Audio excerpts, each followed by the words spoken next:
Não torneis a ninguém mal por mal. Esforçai-vos por fazer o bem perante todos os homens. Se possível, quanto depender de vós, tende paz com todos os homens. Não vos vingueis a vós mesmos, amados, mas dai lugar à ira, porque está escrito: a mim me pertence a vingança, eu é que retribuirei, diz o Senhor. Pelo contrário, se o teu inimigo tiver fome, dá-lhe de comer. Se tiver sede, dá-lhe de beber. Porque fazendo isto, amontoarás brasas vivas sobre a sua cabeça. Não te deixes vencer pelo mal, mas vence o mal com o bem. Romanos 12, de 17 a 21. O amor de Cristo constrange e liberta.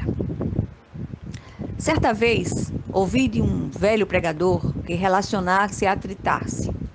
No princípio, confesso que não entendi muito bem o que ele queria dizer com aquela afirmação.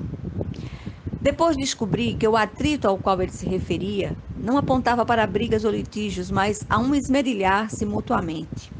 Quando nos relacionamos intimamente, aprendemos a aparar as arestas emocionais uns dos outros.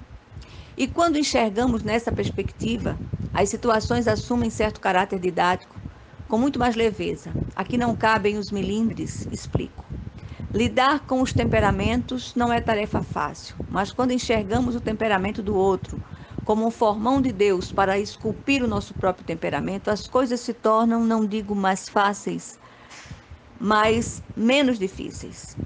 Viver com uma pessoa iracunda, por exemplo, demanda de nós paciência e mansidão. E descobrimos que mansidão, ao contrário do que muitos pensam, não é inação ou covardia. Do ponto de vista bíblico, mansidão é força sob controle.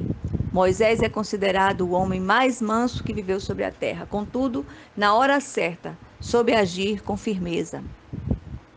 No texto citado, o apóstolo Paulo exorta seus leitores em Roma a não pagarem o mal com o mal, mas deixar que o Senhor tome a dianteira como justo e reto juiz. Ele ainda exorta que, quanto depender de nós, devemos ter paz com todos. A ira do homem não produz a justiça de Deus, diz Tiago, meu irmão de Jesus.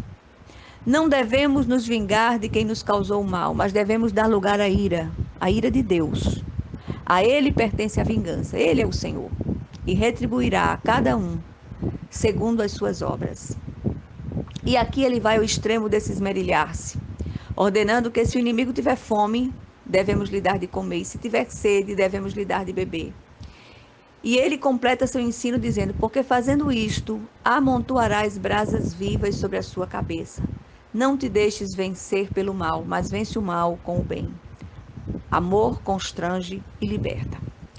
Vivemos em um tempo de ânimos acirrados, pessoas com pavios curtos.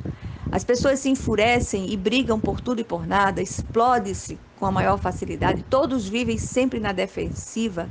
Briga-se no trânsito, briga-se em casa, no trabalho, tudo parece ser levado para o lado pessoal e se torna motivo de revide.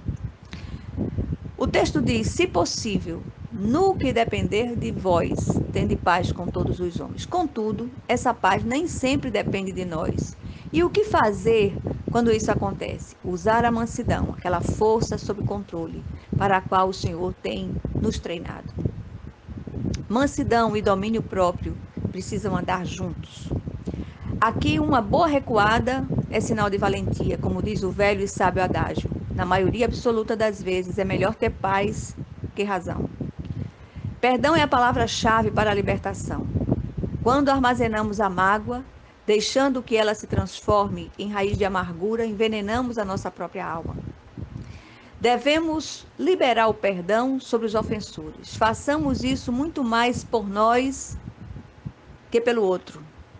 E não esperemos que esse perdão nos seja pedido, nos antecipemos. Essa libertação acontece por meio de um gotejamento em oração até que a memória da dor seja apagada. Vamos nos lembrar do ocorrido sem sofrimento. O perdão, do ponto de vista bíblico, é uma ordenança e não um sentimento. É um ato da vontade, não da emoção.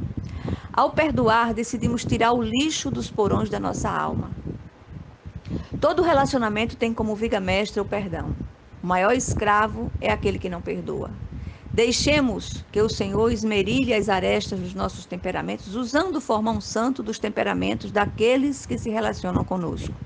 O perdão é um precioso formão para os que facilmente se iram. E assim, Deus continua trabalhando em nós. Nenhum de nós está pronto. Tudo tem um caráter didático da parte dele, que possamos compreender isto e nos deixar trabalhar pelo Senhor, em nome de Jesus. Amém.